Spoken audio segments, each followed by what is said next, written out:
नमस्कार दोस्तों, मैं विकास आपका स्वागत करता हूं मेरे चैनल में। आज हम राजयोग की सीरीज में मंगल ग्रह के द्वारा बनने वाले रोचक पंच महापुरुष राजयोग के बारे में डिटेल में जानेंगे।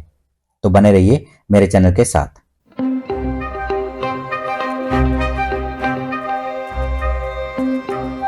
देखिए, जब किसी व्यक्ति की कुंडली में मंगल स्वराशि, उच्च राशि या मूल त्रिकोण राशि का होकर केंद्र में बैठता है तो रोचक नाम का पंच महापुरुष योग बनता है। इस योग में जन्म लेने वाला व्यक्ति बड़े चेहरे वाला, बहुत साहसी, मेहनत से धन कमाने वाला, शूरवीर, शत्रुनाशक, बलवान, गर्वीला, प्रसिद्ध गुणों वाला, सेनापति, विजेता होता है। इसके साथ ही ऐसे व्यक्ति का राजनीति में विशेष सफलता प्राप्त होती है।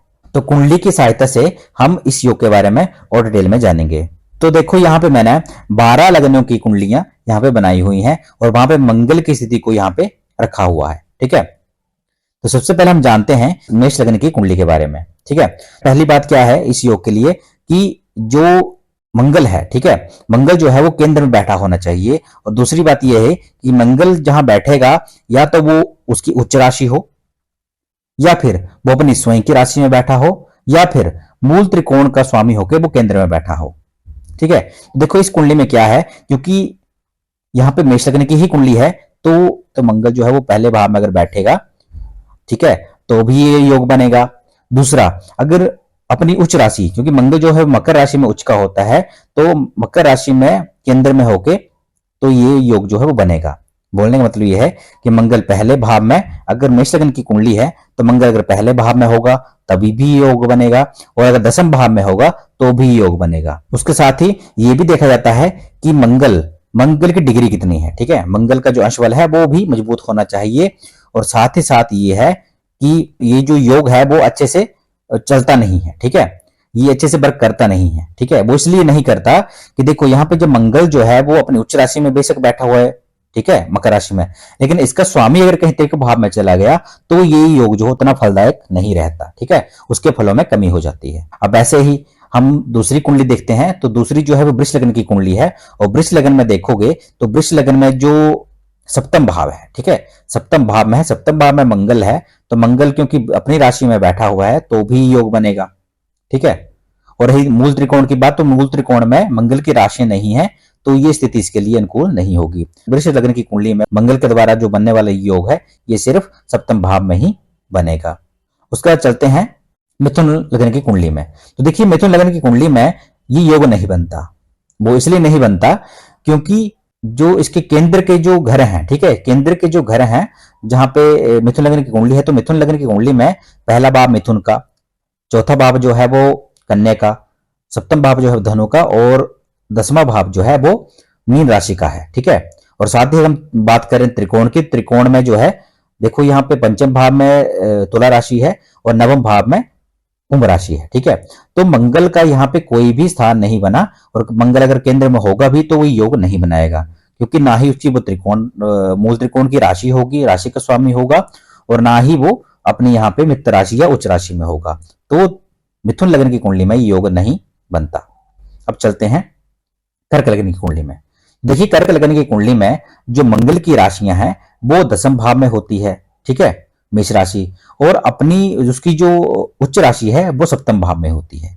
तो ये जो योग है कर्क लग्न की कुंडली वालों के लिए, ये जो योग है वो या तो सप्तम भाव में बनेगा या फिर दसम भाव में बनेगा।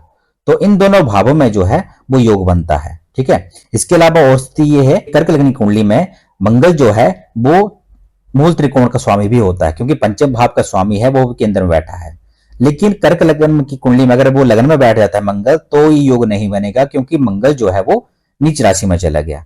तो एक स्थिति ये भी है कि मंगल अगर नीच राशि में चला गया, मूल का त्रिकोण का हो गया, अगर वो नीच राशि में है तो भी योग नहीं बनेगा। और साथ में चतुर्थ भाव में जो जहां पे तुला राशि है तो वहां पे भी नहीं बनेगा, क्योंकि ये मित्र राशि मंगल की मित्र राशि नहीं है। ठीक है, तो इन दोनों भावों में अगर मंगल होगा तो भी योग नहीं बनेगा। सिर्फ ये जो योग बनेगा वो बनेगा सप्तम भाव में और दसम भाव में। अब चलते हैं सिंह लग्न में। तो देखिए, सिंह लग्न की कुंडली में जो मंगल है, मंगल जो स्वामी होता है वो होता है आपका चतुर्थ भाव का और नवम भाव का। तो यहाँ पे ये केंद्र का स्वामी भी हुआ और साथ में मूल त्रिकोण का स्वामी भी हुआ। ठीक है, तो देखिए यहाँ पे मंगल अगर लगन में होगा, ठीक है, लगन का मतलब है कि सिंह राशि में, क्योंकि सिंह राशि जो उसकी मित्र राशि है और मूल त्रिकोण का स्वामी भी है मंगल, ठीक है, तो भी योग बनेगा। और साथ ही मंगल जो है वो चतुर्थ भाव में होगा तो भी योग बनेगा, क्योंकि वो अपनी स्वराशि में है, अपनी ही राशि में है, तो योग जो है वो बनेगा। ठीक है, उसके बाद चलते हैं कन्या लगन की कुंडली में। ठीक है, तो कन्या लगन की कुंडली में योग नहीं बनता। वो इसलिए नहीं बनता, जैसे कि मैंने आपको मिथुन लगन की कुंडली में बताया, वैसी ही स्थिति इसमें भी है कि मंगल जो है ना ही केंद्र का स्वामी होता है इसमें, ठीक है, और ना ही मूल त्रिकोण का स्वामी होता है, ना ही वो अपने उच्च राशि में यहाँ पे बैठता है। अब चलते हैं तुला लगन की कुंडली में।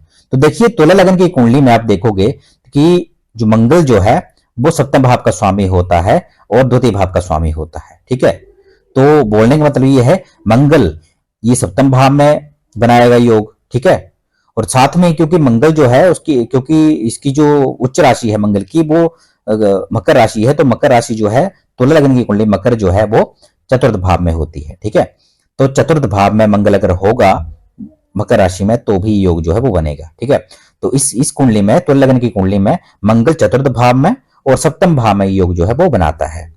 ठीक है, अब चलते हैं वृश्चिक राशि पे। ठीक है, वृश्चिक लगन की कुंडली में जो मंगल जो है वो योग जो बनाता है वो बनाता है सिर्फ लगन में ही। वो इसलिए क्योंकि मंगल वृश्चिक राशि का होके वो लगन में ही बैठेगा तो ही योग बनेगा, और क्योंकि वो मूल त्रिकोण का स्वामी नहीं है, क्यों, ठीक है, और इसी वजह से जो योग है सिर्फ लगन में ही बनता है। ठीक है, उसके बाद चलते हैं धनु लगन की कुंडली पे। तो देखिए धनु लगन की कुंडली में स्थिति ऐसी होती है कि मंगल जो है वो एक तो मूल त्रिकोण का स्वामी होता है, क्योंकि इसकी एक जो राशि है वो पंचम भाव की होती है। ठीक है, और दूसरी जो राशि है वो 12वें भाव की होती है। तो यहाँ पे मूल त्रिकोण की हम राशि ले लेते हैं, तो यहाँ पे क्या है कि मंगल जो है त्रिकोण का स्वामी होके केंद्र में बैठा है तो योग बनता है। ठीक है, तो देखिए मंगल अगर लगन में बैठे कि अगर धनु लगन की कुंडली में ये योग जो बनेगा, या तो मंगल लगन में ही बैठा हो या फिर मंगल जो है वो चतुर्थ भाव में बैठा हो। ठीक है, तो ये योग बनेगा। और साथ में ही एक स्थिति और देखनी है कि गुरु की स्थिति अच्छी होनी चाहिए, गुरु का जो स्थान है वो अच्छा होना चाहिए, उत्तर के भाव में ना हो। ठीक है, तो ये योग जो वो वर्क करेगा, और साथ में मंगल की डिग्री भी अच्छी होनी चाहिए, तभी योग जो है काम करेगा। ठीक है, उसके बाद चलते हैं मकर लगन की कुंडली में। तो देखिए मकर लगन की कुंडली में ऐसा है कि मंगल मकर लगन में अगर है तो वो तो उच्च की राशि में चला गया, तो ये सबसे अच्छा योग होता है कि अगर वो लगन में है साथ में और उच्च की राशि में है तो सबसे बड़ी योग बनेगा। ठीक है, और साथ में ये भी देखते हैं कि मंगल जो है मकर लगन की कुंडली में मंगल जो है वो चतुर्थ भाव का स्वामी भी होता है। ठीक है, तो चतुर्थ भाव का स्वामी, तो ये जो योग है मकर लगन में ये तो लगन में बनेगा अपनी उच्च राशि में, या फिर बनेगा हमारे चतुर्थ राशि में अपनी स्वराशि में। ठीक है, तो वो भी योग वैसे ही बनेगा। सेम वैसे ही प्रोसेस वैसे इसमें रहेगी कि मंगल जो है उसकी डिग्री अच्छी होनी चाहिए, और साथ में अगर वो मकर लगन में है तो उसका स्वामी मकर लगन का स्वामी जो शनि है उसकी जो स्थिति है, ठीक है, उसकी प्लेसमेंट जो है वो अच्छी होनी चाहिए, वो त्रिभाव में नहीं होना चाहिए। ठीक है, अब चलते हैं कुंभ लगन की कुंडली में। देखिए कुंभ लगन की कुंडली में जो मंगल की जो राशि है वो दसम भाव में आती है। ठीक है, तो अगर दसम भाव में मंगल है तो ये योग बनेगा, क्योंकि मंगल जो है मूल त्रिकोण का स्वामी नहीं है, सिर्फ वो अपनी ही राशि में अगर मंगल होगा तभी ये योग बनेगा, और उसके लिए मंगल की डिग्री अच्छी होनी चाहिए। ठीक है, तो ये योग बनेगा। उसके बाद चलते हैं मीन लगन की कुंडली में।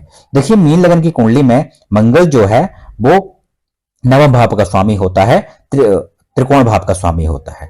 अगर त्रिकोण भाव का स्वामी होकर मंगल जो है मीन राशि में बैठ जाए, लगन में बैठ जाए, ठीक है, या फिर दसम भाव में धनु राशि में बैठ जाए तो ये योग बनेगा। तो धनु लगन वालों के लिए यही है, मंगल जो है लगन में बैठा हो या फिर दसम भाव में बैठा हो तो ये योग बनेगा। ठीक है, तो इस तरीके से जो है वो योग जो है वो बनते हैं। तो आज के लिए इतना ही, अगली वीडियो में हम भद्र योग के बारे में डिटेल में जानेंगे। तो बने रहिए मेरे चैनल के साथ। धन्यवाद।